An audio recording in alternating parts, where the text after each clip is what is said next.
jangan FOMO dulu tahun ini. Kalau kalian punya liquid yang bisa dibelah, misal, kok gue punya duit nganggur 300 juta. Gue 100 jutanya mau di high risk, oh gak apa-apa. Kan lu masih di 200. Tapi jangan kok ini gue 50-50-nya atau bahkan 30-30-nya.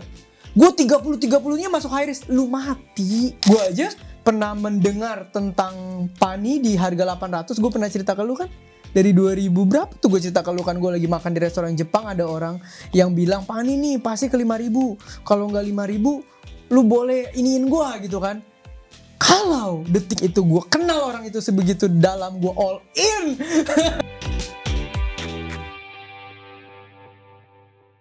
Oke, terus kalau misalnya buat employees gimana bro?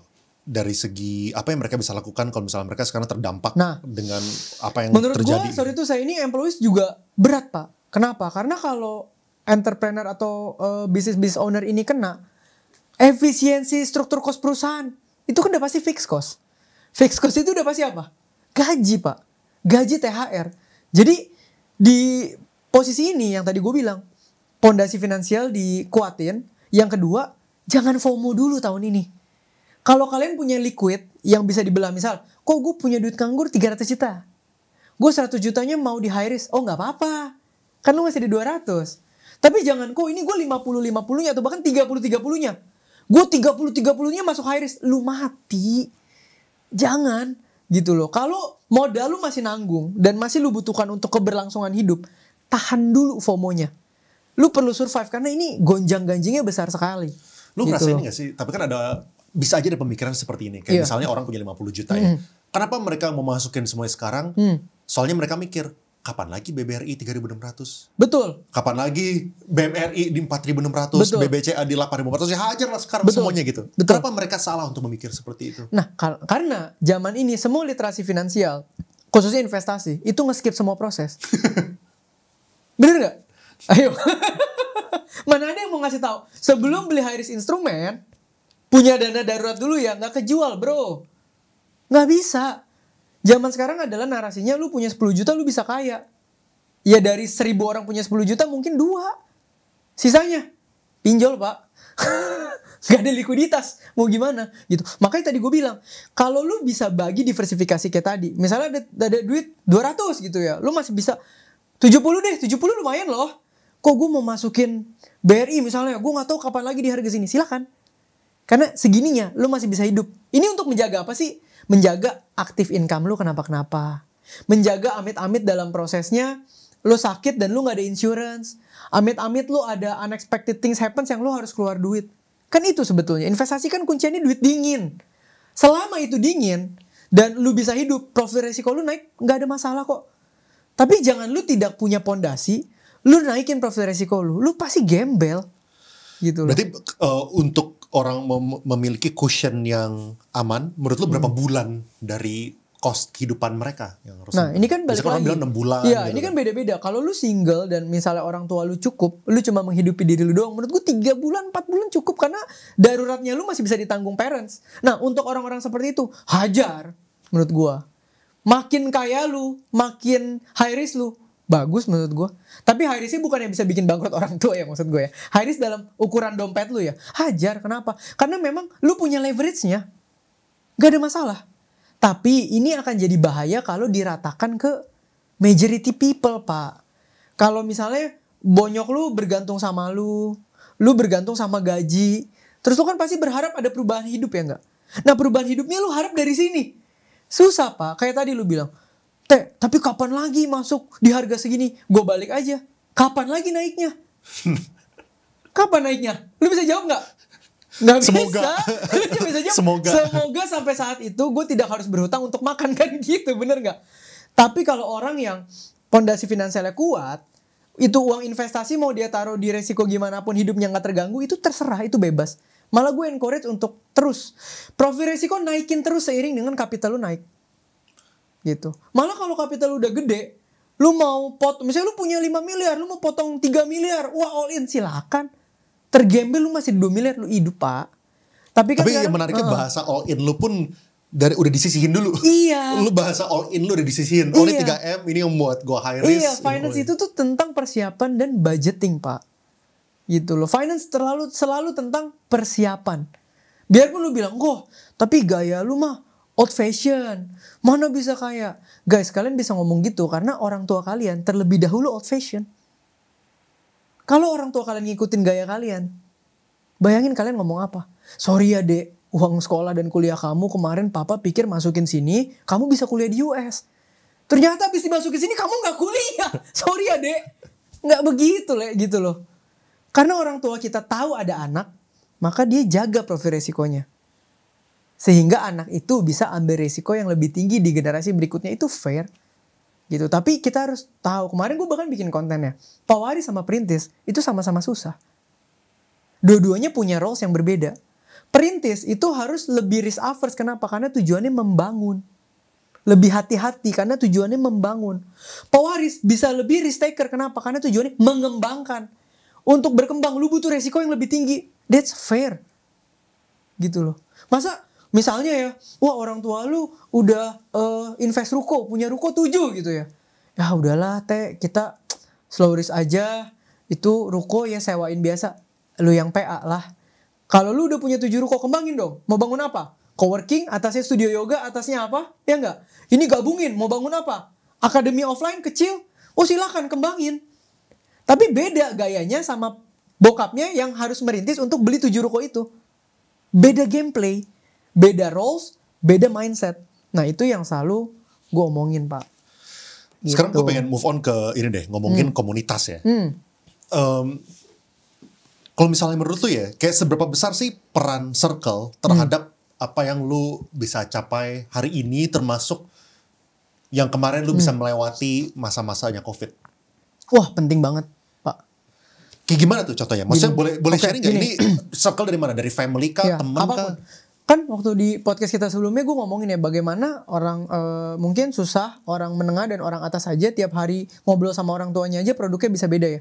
Karena manusia itu learning machine, Pak. Input yang masuk diproses jadi outputnya apa. Balik lagi, kalau lu ngumpul, lu misalnya pengusaha yang pengen gede, tapi lu ngumpul sama misalnya teman-teman yang memang udah ngerasa puas dengan gaji segitu, lu akan nyantai banget. Kenapa? Setiap kali kumpul lu udah rajanya, Pak, di kolam itu. Gitu kan. Tapi beda ketika lu ketemu komunitas pengusaha berikutnya yang gede banget, lu dari paling gede lu jadi semut. Ketika lu jadi semut, lu kan penasaran. Ini orang kok bisa ya? Ini caranya gimana ya? Lu nanya, lu belajar, lu nanya, lu belajar. Bahkan temen gue aja. Nih temen gue kalau nonton dia mungkin bisa validasi ya. Dia aja bilang ke gue bahwa, Teh, gue main sama lu. Gue baru kebuka lu. Ternyata penghasilan 100 juta per bulan itu sangat possible ya. Dulu. Oh sangat possible. Sangat possible ya. Oh, iya. Dulu gue gak kepikir itu possible loh. Karena lu main di orang yang gak pernah achieve ratusan per bulan. Kelihatannya impossible ya. Emang orang kagak ada yang tahu caranya, Pak. Tapi begitu lu kumpul sama orang yang bisa ngasihin ratusan per bulan, miliaran per bulan, lu mulai ke unlock loh. Cara mainnya gini ya, gini ya, gini ya. Tinggal lu lihat mana yang sangat possible masih bisa lu tarik ke dalam hidup lu.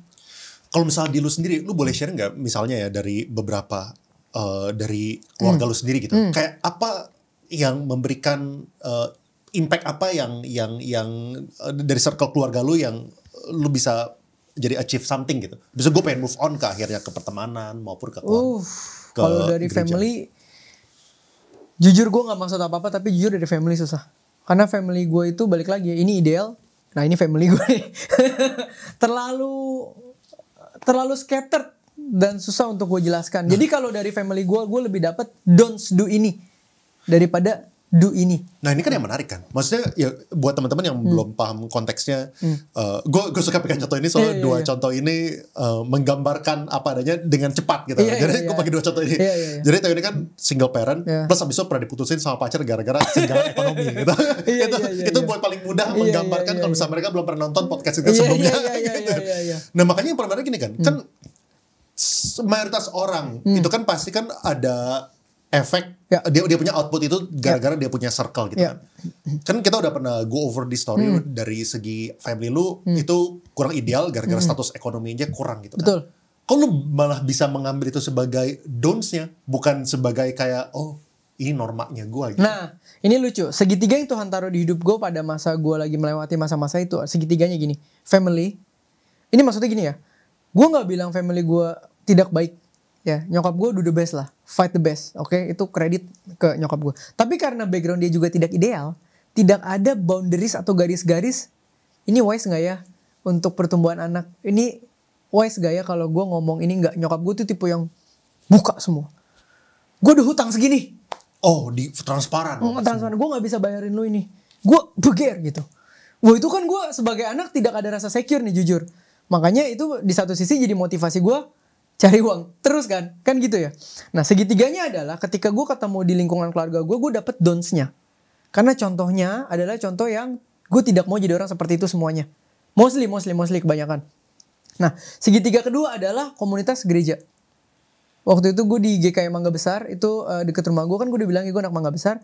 Di situ gue belajar karena di situ Injili, maka itu biblical sekali, maka gue banyak sekali dapat garis-garis boundaries dari sana. Secara moral, etika, hidup. Segitiga berikutnya, ini yang gue syukuri adalah biarpun gue gambling kuliah di Prasmul antara bisa lulus atau enggak karena gue patungan sama nyokap gue, tapi gue berada di lingkungan anak orang kaya. Gue banyak ngobrol sama mereka, gue dididik di sekolah orang berada, gue di-push untuk ngerti gameplaynya mereka. Jadi segitiga ini lengkap, Pak. Di Prasmul gue dapet yang bagus tapi idealis. Di rumah gue dapet yang gue gak bisa contoh tapi realistis. Di gereja gue dapet garis tengahnya boundaries antara yang boleh gue injek sama yang gue gak boleh injek. Itulah yang ngebentuk gue sekarang. Kalau detik itu segitiga ini hilang satu, menurut gue gak jadi gue yang sekarang. Ini menarik deh. Kan Prasmul bisa dibilang sekolah yang relatif mahal lah ya. Iya. Buat di level Indo gitu kan. Tapi kan banyak juga orang yang lihat kayak gini bro. Misalnya ya, kalau misalnya anak-anak orang kaya yang sekolah di sana mah, itu anak-anaknya spoiled, fighting spiritnya gak ada. Itu anak orang kaya gitu. Kayak apakah itu... Nah itu gue pilih lagi. Jadi dulu ada grup borju. Oh, Iya. Jadi ada klasifikasinya. Oh, dia buka sekolah di sini nih grup borju. Grup borju itu yang sekali makan union. Wih, luar biasa. Nah, gue pilih grup anak daerah yang cipe. Gue main ini nih, temen gue mungkin nonton ya. Satu orang Palembang nih ya. Ini ada Hansen, ada Yovita, ada William nih. Gue sebut namanya semua. Satu Cirebon, Semarang, Palembang. Gue main sama mereka terus. Kenapa? Karena main sama mereka membuat gue sangat irit. Mereka irit sekali bro. Mereka berasal dari keluarga privilege, tapi mereka irit banget nih kalau mereka nonton. privilege. Mereka privilege, tapi irit banget. Irit banget. Jadi satu kosan itu sampai level gini. Teh, mau ikutan nggak? Yovita sama William mau masak. Mau. Bayar berapa sekali makan? Nggak apa-apa. Gue udah beli nugget, dia udah beli beras. Lu beli tahu sama jamur aja. Itu bisa 15.000 bro. Makan bisa 2 kali sehari. Dengan cara apa? Yovita William masak. Kita patungan isi masakannya. Udah gitu kita makan sama nasi sama kuah. Dan gue memilih untuk stay bersama mereka selama 4 tahun. Karena gue tahu kalau gue keluar dari grup ini, hancur gue. Tapi bukan berarti gue gak main sama grup borju ya. Gue tetap main sama grup itu untuk mengerti mereka tuh ngelihatnya apa sih. Lu waktu main sama mereka lu ngerasa ini gak sih? Lu tuh gak ngerasa nyambung gitu. Sama siapa? Sama grup borju ya. Yang sono sekali beli misalnya union 200.000 per orang gitu kan, minum teh 40.000 gitu kan. Terus lu gak ngerasa ini gitu? Bagian itu gue gak pernah ikut. Maka ketika mau nongkrong gak di sini, gue bilang sorry nih gue gak bisa. Tapi lu kasih excuse-nya. Enggak, ini untungnya nih. Jadi ketika di Prasmul kan gue tetap berjuang. Gue tuh IPK lulus gue 3,49 Pak. Dibilang cum laude kagak, tapi 0,01 lagi cum laude. Jadi sebetulnya gue ada IP yang di atas 3,5. Nah untungnya grup borju ini akan selalu mencari gua. Ngerti gak maksudnya? Waktu ulangan. Waktu ulangan untuk apa? Nyontek atau belajar bareng deh. Soalnya gue punya value di sana. Nah setiap kali mereka nyamperin gue dan traktir gue makan untuk belajar, banyak ngobrol. Orang main apa sih? Jadi bahkan gue tahu mainan money game, mainan MLM, mainan yang apa? Tahu kan zaman kuliah kan banyak sekali ya yang skema-skemanya begitu. Dari mereka semua itu. Gue tahu gitu loh. Terus apa ajarannya nih, prinsip-prinsip yang lu belajar dari grup efisien sama grup borju? Contoh ada lagi. Ini lucu sih. Gue satu kelompok sama orang yang setahu gue, tapi ini correct me if I'm wrong, ya anak pejabat lah ya. Di desa, gue ada mata kuliah tinggal di desa lah ya. Satu kelompok, gue ketua kelompok anyway. Gue duduk. Gue bingung, kok nih anak keren banget ya. Keluar gitu ya, kan ada bapak rumah gitu ya. Kan kita numpang tinggal di suami istri, bapak rumah ibu rumah. Ngerokok sama bapak rumah, tos-tosan, kok gue kaku banget ngobrol sama mereka. Gue cari tahu kenapa nih. Wah Pak, ternyata dari awal ditraktir rokok segini Pak, spek Pak, dibeliin sembako rumahnya, di-treat habis-habisan di rumah itu, sehingga Anaknya yang nge-treat. Sehingga, yang ngebayarin ya. Okay. Sehingga ketika penilaian itu anak kagak pernah muncul. Ditanya ke bapaknya itu anak di mana, bapaknya bilang ada di rumah. Ini memang sounds wrong, tapi gue belajar. Oh, ngelobi itu kayak gini. Ngerti gak maksud gue? Gue lihat langsung, ngelobi kayak gini ya. Modal rokok sama sembako, hidup lu bisa jadi lebih gampang. Tapi gue gak take it in the wrong way-nya ya. Tapi gue take it in the good way. Sebagai entrepreneur, sebagai apapun yang kita menjalani, kita harus tahu posisi diri kita, Pak. Kita harus tahu bagaimana cara, bukan menjilat loh ya. Melobi itu bukan menjilat menurut gue.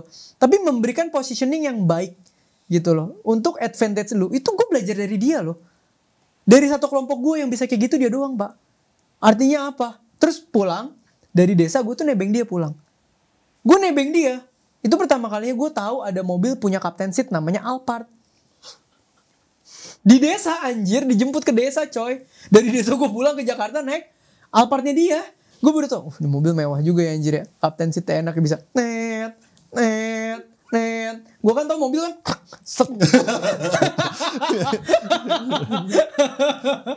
itu gue baru tahu tuh. Terus gue baru tahu, oh gila, ini orang levelnya beda. Mungkin ada teman orang kaya di sekitar gue ada nih, tapi kagak ada yang ngerti ngelobi juga segini. Ini orang hebat nih, gitu loh. Hebat dalam artian maksudnya bisa dipelajari ya, gitu loh. Oh, jadi lu bisa mengerti nih bagaimana cara orang positioning even dari hal sekecil itu. Tapi balik lagi lu bilang, itu lu yang bisa lihat. Mungkin gak semua orang bisa lihat. Ya mungkin talenta gue cukup peka dengan hal begitu, Le. Jadi gue belajar. Gitu loh. Mantap juga anak Prasmo naiknya Alphard. Pak, orang tuanya kangen. Kan satu-satunya tempat mewah tuh Indomaret, Pak. Tempat kita beli Detol gitu-gitu kan. Pak, parkir mobil BM, Mercy, Audi. Isi orang tua semua. Temu kangen. Jadi anaknya naik angkot. Sampai sini. Masuk mobil, ngobrol-ngobrol sama orang tua. Butuh apa? Itu Indomaret situ. Naik 22 kali omsetnya Pak. Sebulan kita di sana. 22 kali. Orang tuh jemput. Orang tuh jemput kan? Bukan jemput makan. Berkunjung. Anaknya kan gak boleh pulang.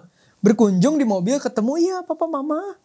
Masuk Indomaret, kamu butuh apa aja dek? Nih stokin semua. Kalau belanja berapa ratus ribu. Lu bisa Teo.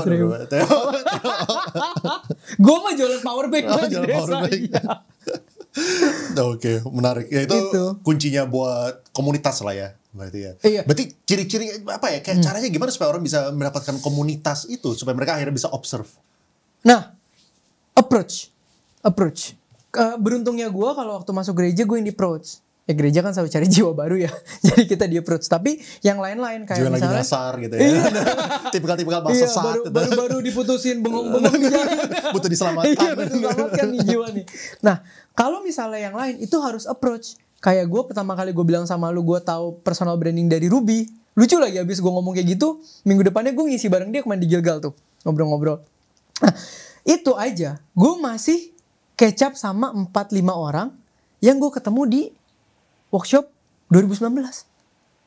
Temen gue. Kenal. Ngobrol sampai sekarang. Gue masih tahu dia bisnis dekorasi, dia bisnis ini. Ngobrol dari mana? Dari acara itu. Apakah langsung jadi komunitas? Enggak. Tapi dengan datang ke situ minimal orang yang mau ke sana tuh semuanya mau pinter, mau growing. Dan ketika orang yang punya pola pikir mau growing, dia nggak akan underestimate lu orangnya. Dia pasti akan mau kenalan sama lu. Di situ gue kenalan, ngobrol. After that gue ngopi. Abis itu belajar. Oh lu begini gitu loh. Menurut gue hal paling bagus untuk lu belajar adalah belajar dari cerita orang. Karena orang itu industrinya banyak. Dia kan ceritain POV dia ngehack sistem ini. Dia kan ceritain angle ini, angle itu yang membuat lu kaya banget. Makanya orang mungkin sekarang bilang, kok lu bisa ya relate sama POV A, B, C, D, E, F, G? Ya karena gue ngobrol sama A, gue ngobrol sama B, sama C, sama D, sama E. Gue dapet POV gitu. Itu yang bikin kita tambah pinter gitu. Jadi caranya gitu lah ya, supaya orang juga approach komunitasnya gitu ya, yang mereka pengen targetin. Makanya gue juga ini gue gak maksud ke apa-apa. Tapi kalau lu mungkin di insurance industry atau di MLM or anything, sayang kalau lu pikir relasi cuma buat closing. relasi itu buat long term, jangka panjang. Jadi kalau ketemu orang, fokuslah bangun relasi, jangan closing. Sayang, lu nggak dapet ilmunya, lu nggak dapet networknya, lu nggak dapet relasinya. Lu mungkin kalau dia jadi closing ya dapet lah sekian duit gitu per bulan, tapi wah beyond that yang hilang. Setuju. Bahkan yang gue lihat teman-teman gue yang di asuransi adalah orang yang nggak nargetin closing. Nah, menariknya gitu, terbalik kan. Orang yang gue ada teman yang datang ke sini bolak-balik waktu zaman dulu ya, gue kurang ngerti tentang perbedaan antara asuransi berbeda-beda gitu. Dia cuma ngejelasin aja bro, kayak nggak pernah ngejualan. Gue tahu dia adalah sales insurance, tapi dia sama sekali nggak pernah nawarin langsung. Nggak pernah. Tapi dia jadi top sales. Soalnya kayak orang jadi approachable, suka, itu menarik. Karena jadi stand out sekarang sebenarnya orang kayak gitu. Betul. Jadi beda. Betul. Terus mungkin gue pengen ini bro, move ke next topiknya buat mulai dari nol nih. Dan gue pengen kasih sedikit challenge-nya kayak gini. Kalau misalnya seorang Theo ya, lu gak boleh melakukan apa yang lu udah lakukan.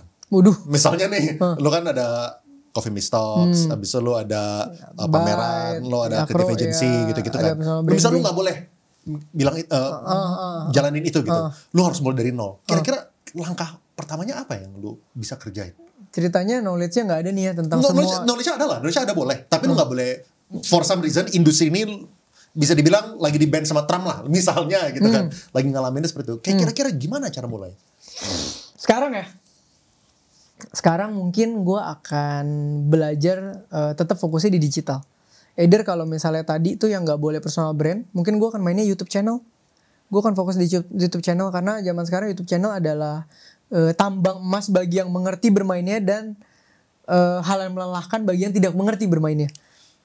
Nah itu harus belajar dari gimana cara jadi tambang emas. Ini pun gue baru belajar dari ketemu orang lagi lah kemarin yang memang sudah expert banget di dunia YouTube. Gue juga baru ngerti how to see YouTube as a digital business, not as a social media. Gue juga baru banyak ya gitu-gitu. Nah yang kedua mungkin gue akan banyak nempel dan bermain di rumah Andri Hakim dan Timothy mungkin. Cuman buat denger doang. Lagi ngomongin apa sih ini di rumah? Sama apa lagi nih? Gitu kan? Sama apa lagi nih gitu. Atau mungkin gue samperin Jarvis minta kenalan gitu ya. Jadi mungkin yang kedua yang akan gue deketin adalah dunia investasi. Tapi kan kalau ngomong dengan knowledge gue yang sekarang ya, karena memang ketika lu bergaul di sekitar orang yang tepat, investment lu bisa gulung sekian kali lipat. Setuju. Gue aja pernah mendengar tentang Pani di harga 800. Gue pernah cerita ke lu kan. Dari 2000 berapa tuh gue cerita ke lu kan, gue lagi makan di restoran Jepang, ada orang yang bilang Pani nih pasti ke 5.000, kalau nggak 5.000 lu boleh iniin gue gitu kan. Kalau detik itu gue kenal orang itu sebegitu dalam, gue all in. Tapi karena nggak kenal gue nggak berani. Itu Pani masih 800. Artinya apa? Lu mencari koneksi yang tepat aja dan orang yang tahu info-info yang tepat lu bisa. Tapi kan orang ini belum misalnya kalau misalnya lu punya 500.000 600.000 followers mungkin ya orang kayak Andri gitu mau lah ketemu sama lu gitu. Tapi kalau misalnya orang nggak punya kan beli kelasnya gue cicil. Lu cicil. Ya kalau dia nggak punya kepentingan sama gue ikutin kepentingan dia, udah simpel.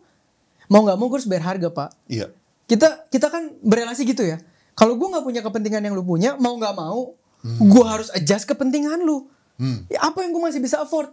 Kelas lu, biarpun berat buat gue ikut. Apa gitu. Iya. Mau nggak mau kayak gitu opsinya sih. Ada lagi nggak yang lainnya, kayak kira-kira apa lagi yang lu pengen kerjain? Mostly digital sih.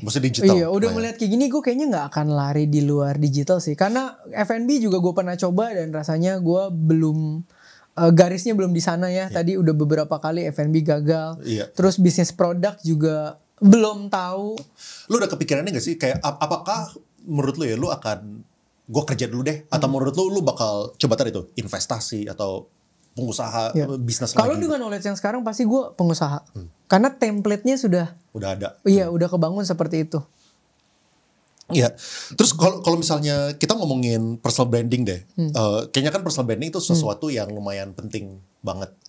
Buat lu gitu kan. Nah itu caranya kayak gimana buat orang yang pengen mulai dari awal? Misalnya ya, kan personal branding ini kan ada dua pilihan nih. Mereka bisa mulai nanti. Kalau misalnya mereka udah sukses, ya kan, udah cuan gede, atau udah pengusahanya udah jadi kayak Andrew gitu kan, baru mulai social media. Atau mereka bisa mulai dari sekarang, dari awal-awal gitu ya, belum ada achievement tapi mereka mulai dulu. Kira-kira kayak gimana yang lebih baik menurut lu? Tergantung kebutuhan. Kalau gue hari ini sekaya Andrew, gue akan mulai belakangan. Karena gue gak ada kepentingan nge-boost bisnis gue dari social media anyway, gue udah kaya. Tapi kalau orang ngerintis kayak gue, yang bisnis dan rezekinya bisa di-boost sama personal branding, gue mulai sekarang. Apakah menurut lu personal branding bisa nge-boost itu? Boost pasti. Bisnis iya, cash flow iya, semua unlock akses iya, di mana-mana menurut gue gitu. Nah, tapi kan di personal branding ini banyak orang juga yang ngelihat sebagai bisa jadi jurang buat mereka kalau misalnya mereka salah gunakan. Soalnya kan ada digital, apa namanya bahasanya, jejak digital gitu kan. Kalau misalnya mereka salah ngomong, kontroversial segala macam, nyemplung gitu, jadi kan nggak bisa recover.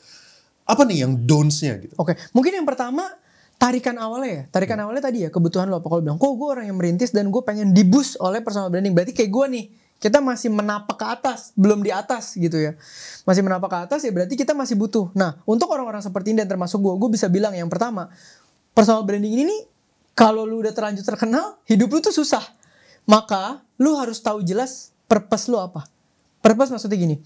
Bagaimana seseorang bisa di-follow atau oleh orang lain, bagaimana seseorang menjadi shareable atau bisa di-saveable, itu adalah dari impact yang dia berikan.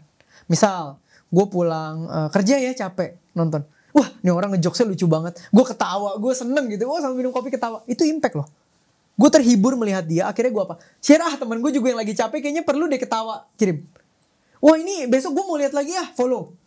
Wah, ini lucu banget, ntar malam gue mau nonton lagi. Save. Ini impact. Nah, pertanyaannya adalah, lu mau memberikan impact seperti apa? Banyak orang ngomongin konten selalu bilang, oh iya caranya gini biar viral. Oh iya 3 detik pertama. Enggak, yang paling pertama adalah impact seperti apa yang lu mau kasih. Tujuan lu apa? Kalau 2 tahun lalu tujuan gue kan memang mau jadi berkat titik. Ya, jadi berkat titik. Makanya lu lihat, gue kalau share konten itu semuanya as it is, kagak ada sugar coating, kagak ada kepentingan. Gitu loh. Nah, maka impact yang gue mau berikan adalah growing secara real. Maka begini nih, semua bentuk konten gue begini nih. Gitu loh. Ini akan ngaruhnya kemana nanti? Lu di komen negatif, lu balasnya gimana? Gue satu pun orang mau ngepelintir gue, fitnah gue, komentar apapun, gue thank you-in pak. Mau bilang, wah bacot lu Cindo lu, pasti anak orang kaya. Thank you doanya, amin. Udah. Lu cari satu gue balas komen negatif.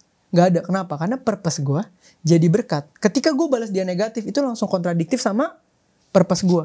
Nah, dari awal purpose sama lu mau menjadi impact seperti apa, lu harus clear dulu. Kok impact tuh emang harus selalu apa? Beda-beda terserah, menghibur boleh. Lu mau apa? Impact. Kok gue pengen orang-orang di rumah yang di kosan gak kebingungan bisa masak makanan murah yang enak. Karena dengan kayak gitu gue bisa ngebantu anak-anak kosan ada 1 juta di Indonesia, gue bisa bantu semuanya masak yang enak dan murah. Itu impact loh. Itu impact loh. Lakukan. Yang kedua, kawinin impact lu ini sama strength lu. Gak bohong, dunia personal branding konten adalah dunia entertainment. Orang itu seneng apa yang lu jago. Jarang orang seneng apa yang lu gak bisa. Orang, kecuali lu masuknya ke ranah komedi, balik lagi. Orang akan seneng dengan apa yang lu jago. Orang follow karena lu punya value. Komedi pun juga jago di komedi sebenarnya. Jago di komedi, betul. Kelihatannya lucu-lucuan, tapi sudah jago juga. Bener, dia bisa nge-sketch itu gitu ya. Gue sekarang lagi suka si Apos tuh. Apos Iya tuh. Kelihatan gak jago, tapi pinter itu sebenarnya. Iya. Nah, jadi lu harus kawinin itu sama strength lu. Kok tapi gue gak punya, ini gue orang insecure muncul kamera. Ya lu bisa apa? Script writing?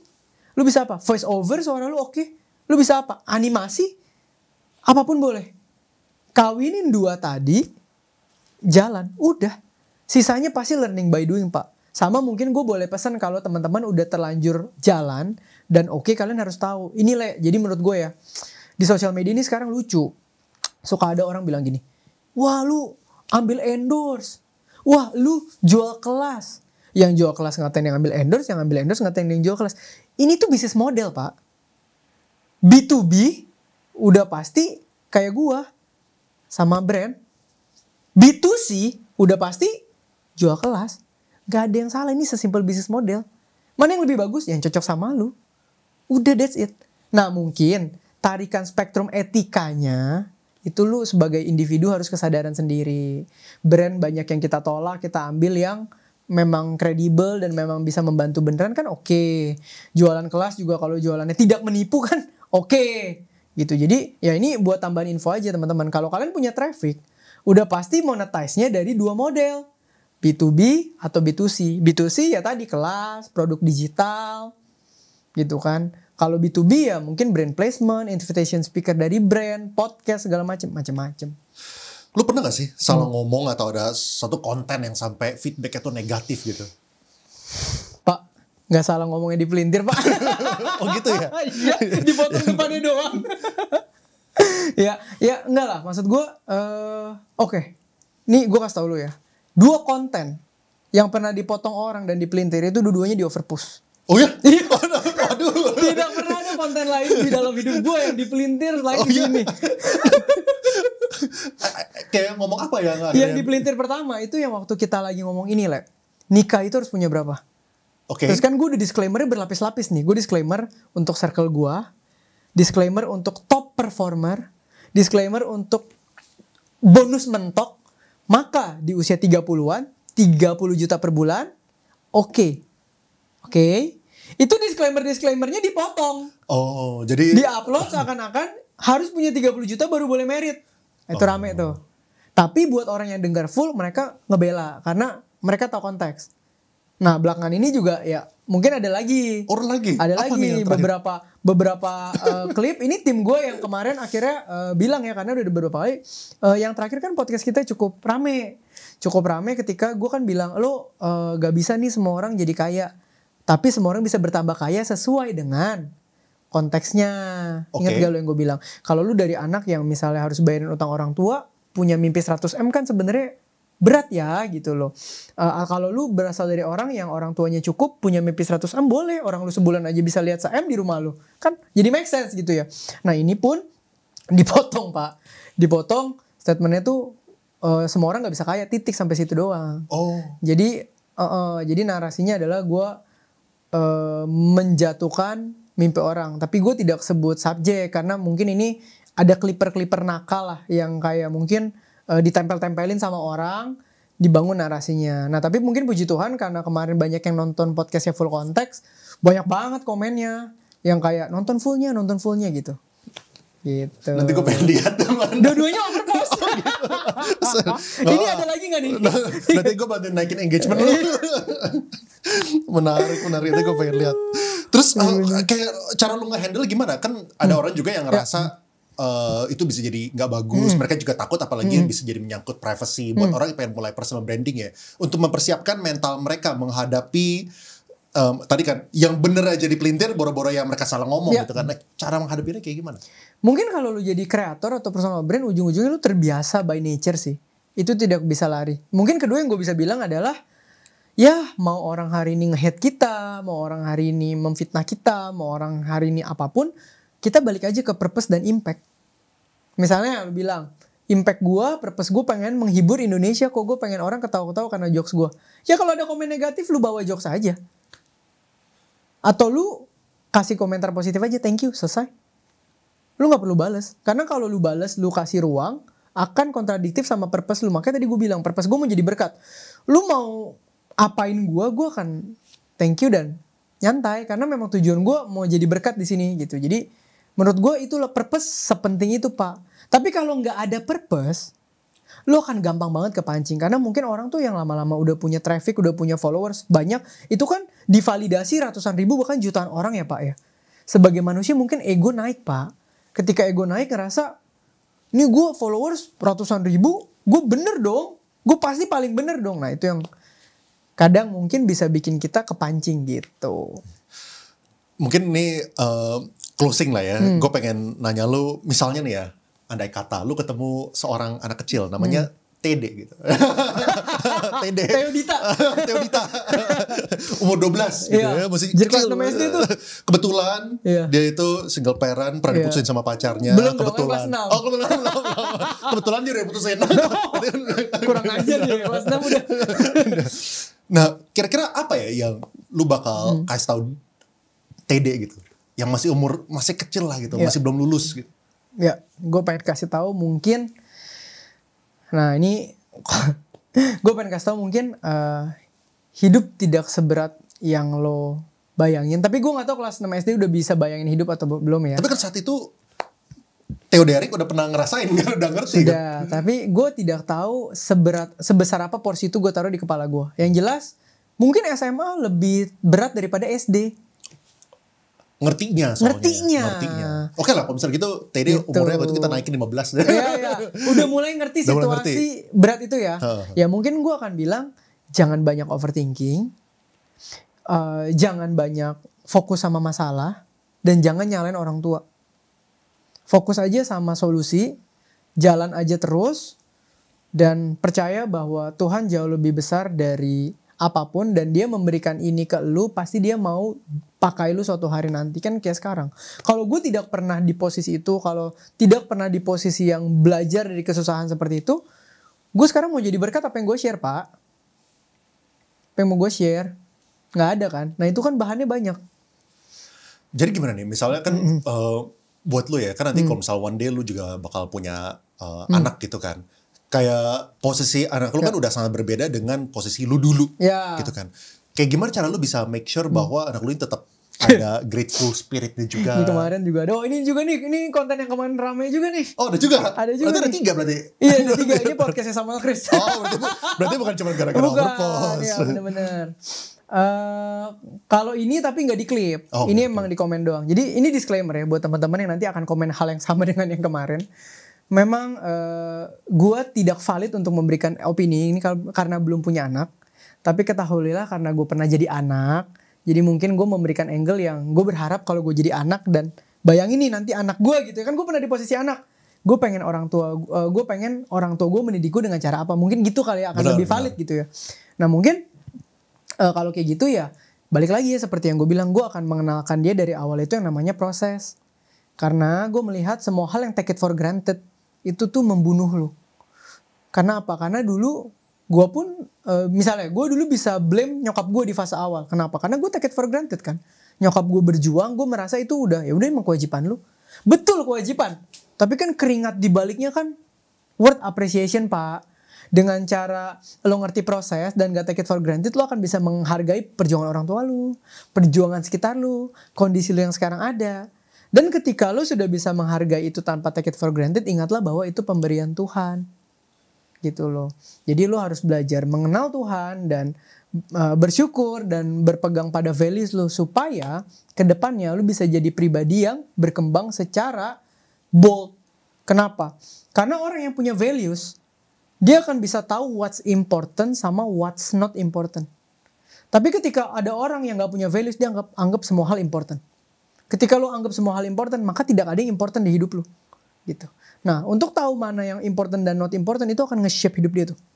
Itu akan terus nge-shape hidup dia, jadi pribadi yang growing dan akan jadi berkat buat banyak orang. Gue rasa begitu sih. Thank you so much brother for your time. Appreciate it.